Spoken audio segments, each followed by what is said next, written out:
Mr. Speaker, we will do whatever it takes to get this country through the crisis. 4 weeks ago, Boris Johnson had a plan. He had a plan for COVID, he had a plan for the economy, and he even had a plan for his own party. The plan was to tread a middle path through the coronavirus crisis, keeping as much of the economy open as possible and clamping down where it became necessary for health reasons. Schools would stay open, businesses would stay open.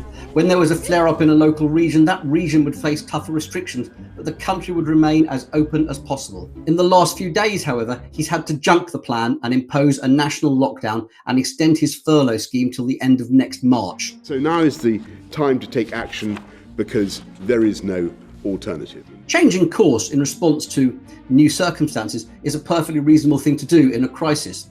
But the problem for Boris Johnson is he surrounded his original plan in very aggressive political rhetoric in which he rubbished opponents, calling for exactly what he's done now. Mr. Speaker, this is our opportunity to keep things going. The consequence is that he now looks behind the curve. They're able to say he doesn't know what he was doing. And it's also exposed cracks within his own government and his own party.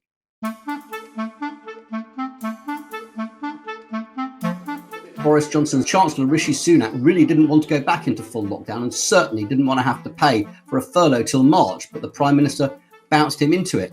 Key decisions are being taken without certain key personnel. Dominic Raab, the Foreign Secretary, and the man whose official title is First Minister, making him Boris Johnson's deputy, didn't even know that a new lockdown was being considered. He was sent out to defend the existing policy on the broadcast media, even as a meeting was taking place to change it. And he's rightly furious about that. So key players are being kept out of the conversation. And the consequence now is it begins to look like the Prime Minister isn't seeing what's coming down the road and is having to scurry every time to catch up. The Chancellor, the overwhelming and outstandingly popular figure in his government, has now presented around 4 different winter economic plans in the space of a month. That's not a good look, even in a time of crisis. Which brings us on to point 2, the economy. For however bad things have got so far, there's no reason to think they're going to get any better soon. Many of the plans he wanted to bring forward are going onto the back burner. Rishi Sunak and the Conservative Party are going to want at some point to start cutting the deficit and even the debt that they have run up in tackling the crisis. And that's going to be a major challenge for a Conservative Party, which is now divided between those people who don't like austerity and want to keep spending, particularly those people in some of the new northern seats that the Conservatives gained at the last election, and those more traditional Conservatives, the economic hawks, who believe you have to get your budget back into balance. And that's going to test how strong the Conservative Party's unity really is.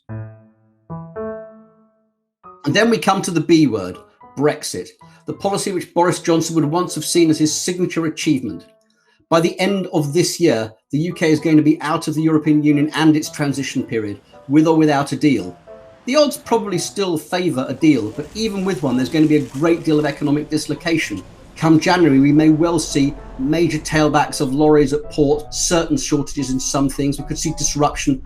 It's another thing that the public may well start to turn on Boris Johnson about and blame him for. So Brexit, which might have once had his full attention, is now going to be just one more crisis he has to attend to in the beginning of the year.